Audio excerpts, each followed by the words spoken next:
Press meet లాంటిది ఇంట్లో పెట్టాడు ఆయన.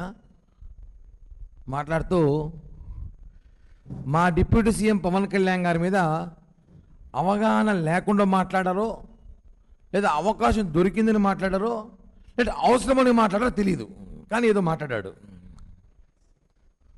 ఆయన మాట్లాడుతూ కొన్ని పాయింట్లు మాత్రం అడుగుతాను. ఆయన లాగానే 2-3 గంటలు మాట్లాడాను, కానీ ఒక 2 నిమిషాలు మాత్రమే ఒక పాయింట్ అడుగుతా. దట్టమైన అడవుల్లో మొక్కలు నాటారు పవన్ కళ్యాణ్ గారు అన్నారు. అడవుల్లో మొక్కలు నాటకుండా మీలాగా చెట్లు దొరుకుతారా? చెట్లు అంటే ఏ చెట్లు మీకు తెలుసు కదా, మీ వ్యాపారం చేసే చెట్లు, ఎర్రచందనం చెట్లు అవి. దట్టమైన అడవుల్లో ఆయన చెట్టులు నాటాడంటే ఇన్స్పిరేషన్ అది. భావితరాల భవిష్యత్తులో మొక్కలు నాటితే చెట్లు అవుతాయి అవి అని ఇది నాటాడు. లేదా చెట్లే నాటుతారా, లేకపోతే చెట్లు నరుకుతారా, ఎర్రచందనం తీసుకెళ్తారా? దానికి ఆన్సర్ చెప్పాల్సిన బాధ్యత ఆయనకు ఉంది. మా హయాంలో 2,50,000 టన్నులో 2,000 టన్నులు మేము పట్టుకున్నాము, మీరు ఎందుకు పట్టుకోలేదు అంటారు. అసలు ఇక్కడ లాజిక్ వచ్చిపోయాడు ఆయన. అసలు మీరు అప్పుడు ఎర్రచందనం కోసినారు, తోలుకున్నారు కాబట్టి దొరికింది పట్టుకున్నారు. అసలు ఇక్కడ తొయ్యడంలా మేము అంటే అర్థమైందా? అప్పుడు దొంగలు ఇల్లు పట్టుకున్నారు, తీసుకొని వస్తున్నారు, పట్టుకున్నాము. ఇక్కడ దొంగలు రావట్లా ఎర్రచందనం తీసుకోవడానికి. మా ప్రభుత్వంలో భయపడుతున్నారు. పవన్ కళ్యాణ్ గారు లాంటి మంత్రి, అటు శాఖలో మంత్రి ఉంటే, అంత గట్టిగా వార్నింగ్ మేము ఇస్తుంటే, దొంగనేవాడు వస్తే కదా ఎర్రచందనంలోకి పట్టుకునేదానికి మేము వాడు రావట్లా, మేము పట్టుకోవట్లా. మీ హయాంలో వచ్చినాడు, పట్టుకున్నారు, మోటాలు వేసుకున్నారు. వాడు ఒక 50 లోడ్లు ఎత్తుకుంటే మీరు 20 లోడ్లు ఎత్తుకో 20 లోడ్లు అకౌంట్లో చూపించినారు. దొంగనేవాడు వస్తే కదా. అంత ధైర్యం చేయడాడు. ఎర్రచందనం స్మగ్లర్ అనేవాడు అంత ధైర్యం చేసే దమ్ము గడ్స్ ఇప్పట్లో లేవు. ఇంక అయిపోయింది సినిమా, వాడు క్లోజు. పవన్ కళ్యాణ్ గారు ఆ శాఖలో ఉన్నంత వరకు జరగవవి. కాబట్టి మీరు పట్టుకోలేదంటే మేము దొరకట్లా, పట్టుకోవట్లా. ఇక మేమే డ్రామాలు ఆడాలి, పట్టుకొచ్చి కూర్చోబెట్టుకొని ఫోటోలు తీసుకోవాలి. ఎలా ఉందంటే కరుణాకర్ రెడ్డి గారు మాట్లాడుతుంటే హాస్యాస్పదంగా ఉంది. పవన్ కళ్యాణ్ గారు పొద్దున్న తిరుపతిలో తిరిగాడు, మధ్యాహ్నం హైదరాబాద్కి వెళ్ళాడు, సాయంత్రం మళ్ళీ పొద్దున పలమనేరుకు వచ్చాడు అన్నారు. నేను అడుగుతా, ఆయన ఏమైనా మీలాగా తీసేసి తహసీల్దార్ అనుకున్నారా? మంత్రి, మీ ఎప్పుడో మంత్రి ఏంటో తెలిసి ఉంటుంది, మంత్రికి ఉన్న కష్టాలు. మీరు మంత్రి కాలా? అది 5 శాఖల మంత్రి అయినా, 5 శాఖల మంత్రి, డిప్యూటీ సీఎం, ఒక చరిష్మా నాయకుడు, చాలా పనులు ఉన్నాయి. 2 తెలుగు రాష్ట్రాలు కాదు, కర్ణాటక, తమిళనాడు కూడా పోవాలి, ప్రచారాలు ఉన్నాయి, ఎన్నికలు ఉన్నాయి, షెడ్యూల్స్ బిజీగా ఉన్నాయి. మీలాగా మాజీ టీటీడీ చైర్మన్ అంటే పైన కొండ కింద తిరుక్కుంటూ ఉండొచ్చు, లేదు కదా. మీరు తీసేసి తహసీల్దార్ కాబట్టి మీకు తెలియదు ఆయన విలువ. ఆయన మంత్రి ఏంటి తెలిసి ఉంటుంది. ఆయన మంత్రి కాబట్టి తిరుపతిలో వచ్చిన పని చూసుకొని మళ్ళీ హైదరాబాద్కి వెళ్ళి అక్కడ ముద్దన కొన్ని పెళ్ళిళ్ళు అటెండ్ అయ్యి, కొన్ని కార్యక్రమాలు అటెండ్ అయ్యి మళ్ళీ పలమనేరుకు వచ్చారు. అది ఒక ఆయన హోదా. అది మీకు కుళ్ళుగా ఉందేమో. ఆయన హెలికాప్టర్ తిరుగుతా అంటే, ఆయన ప్లేన్లో తిరుగుతా అంటే, మీరు తిరగలేదని బాధగా ఉందంటే కొనుక్కోండి ఒకటి. మీరు కూడా ఉండాలి, స్పాన్సర్లు కొనుక్కోండి, ఏదో ఒక స్పెషల్ చాపరో స్పెషల్ విమానమో కొనుక్కోండి, తిరుక్కోండి. మా మీద ఎందుకు పడతారయ్యా? మేము ప్రజల కోసం తిరుగుతుంటే.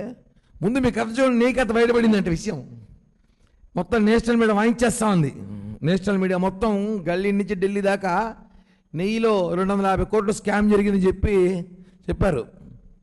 250 కోట్లు స్కామ్ జరిగింది, 98 లక్షలు 8 లక్షలు నెయ్యి కొనుగోలు చేశారన్నారు. ఇప్పుడు చెప్పండి, ఎక్కడికో చోట్లేస్తారో, ఏ కోనేటికి వెళ్తారో చూద్దాం. ఏ కోనేరుకి వెళ్తారో ఇప్పుడు మీరే కదంటారు. సిబిఐ అని. అదే సిఐడి సిబిఐలో ఉన్న డైరెక్టర్లు తేల్చేశారు. ఇంకా మీకు అఫీషియల్గా కావాలంటే మీరు తెలుగు ఛానల్ చూడడం అనేసి కొన్ని ఇంగ్లీష్ ఛానల్ చూస్తే అర్థమవుతుంది ఏం జరుగుతుందో. మీరు మాట్లాడేటప్పుడు అవకాశం దొరికింది కదా అని మాట్లాడడం కాదు. అక్కడ మీకు అవకాశం ఎక్కడ లేవు, ఇవ్వడం అంత ఛాన్స్ మేము ఇవ్వము. ముందు మీరు మీ పార్టీలో ఉన్న మాజీ మంత్రి నోటిదోల అంబటి రాంబాబు గారు తిరుమలలో ప్రసాదాలు అద్భుతంగా ఉన్నాయి, తిరుమల బాగుందన్నాడు. ఆయన జ్ఞానోదయం అయింది, మీకు ఎప్పుడవుతుందో తెలీదు. అంబటి జ్ఞానోదయం అయింది, ఇంకేనా కావాలి జ్ఞానోదయం. ఒకసారి వెళ్ళి తినేసి రండి, అన్నదాన క్యాంటీన్కి వెళ్ళి మంచి భోజనం తిని, మా హయాంలో దర్శనం ఎలా జరుగుతాం ఒకసారి దేవుని దర్శనం చేసుకొని ఒక రాత్రి తిరుమలలో బస చేసి వస్తే, తిరుమల తిరుపతి దేవస్థానం కూటమి హయాంలో బిఆర్ నాయుడు గారి హయాంలో మా పాలక మండలిలో ఎలా జరుగుతుందో చూడండి ఒకసారి వెళ్ళి. సాక్షాత్తు నోటి దూల, మీ నోటి దూల అతనే చెప్పాడు, అద్భుతంగా ఉంది ప్రసాదం, అసలు అమోహం, ఆహా ఓహో అన్నాడు. నెక్స్ట్ మీకే అవ్వాల్సింది నెక్స్ట్ జ్ఞానోదయం. పవన్ కళ్యాణ్ గారు లాంటి వ్యక్తి తీసేసి తహసీల్దార్ కాదాయన, డిప్యూటీ సీఎం, 5 శాఖల మంత్రి, చరిష్మాన నాయకుడు, ఈ రాష్ట్రానికి కాబోయే ముఖ్యమంత్రి భవిష్యత్తులో. ఆయన చాలా పనులు ఉంటాయండి, మీలా కాదు కదా. కాబట్టి ఇంకోసారి మీరు పవన్ కళ్యాణ్ గారి గురించి అవాకు చవాకులు పేల్చాలనుకుంటే ముందు వెనక చూసుకోండి మీ పరిస్థితులు ఏంటో, మీ హయాంలో ఏం చేశారు, ఎర్రచందనం మీ హయాంలో ఎలా దోలినారు. మీరు మా మీద కామెడీ చేసేది కాదు, మేము బ్రహ్మాండం చేస్తాం మీ మీద పంచులు. ఈ విషయాన్ని గుర్తించుకోవాల్సిందిగా భూమన్న కరుణాకర్ రెడ్డి గారిని కోరుతూ హెచ్చరిస్తున్నా.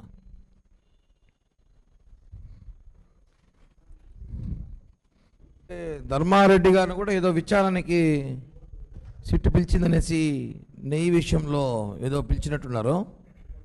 చూద్దాం అంతా రెడ్డి గారులో ఇంకా వరుసగా నెయ్యి విషయంలో ఎంతమంది పోతారో చూడాలి బలం భవిష్యత్తులో. థ్యాంక్ యూ అండి, ధన్యవాదాలు.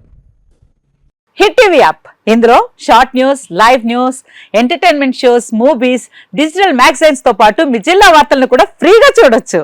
ఇంకెందుకు ఆలస్యం, వెంటనే హిట్ టీవీ యాప్ ని డౌన్లోడ్ చేసుకుని ఫ్రీగా ఎంటర్టైన్మెంట్ పొందండి. Hit TV app, hit TV app, please download hit TV app. Hit TV app ని ఫ్రీగా డౌన్లోడ్ చేసుకొని ఎంజాయ్ చేయండి. మీకు నచ్చిన ఎంటర్టైన్మెంట్ కోసం హిట్ టీవీ యాప్ ని ఫ్రీగా డౌన్లోడ్ చేసుకొని ఎంజాయ్ చేయండి. హిట్ టీవీ యాప్ ని డౌన్లోడ్ చేసుకుని ఆస్వాదించండి, ఆశీర్వదించండి. ఇంతమంది సెలబ్రిటీలు హిట్ టీవీ యాప్ ని డౌన్లోడ్ చేసుకోండి అని చెప్తున్నారంటే ఎంత మంచి యాప్ ఆలోచించండి.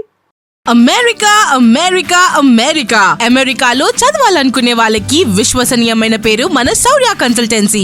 UK లో 1 year masters, UK లో 1 year masters, 2 years work permit up to 5 years visa. Contact Saurya Consultancy. Contact 89851 89851.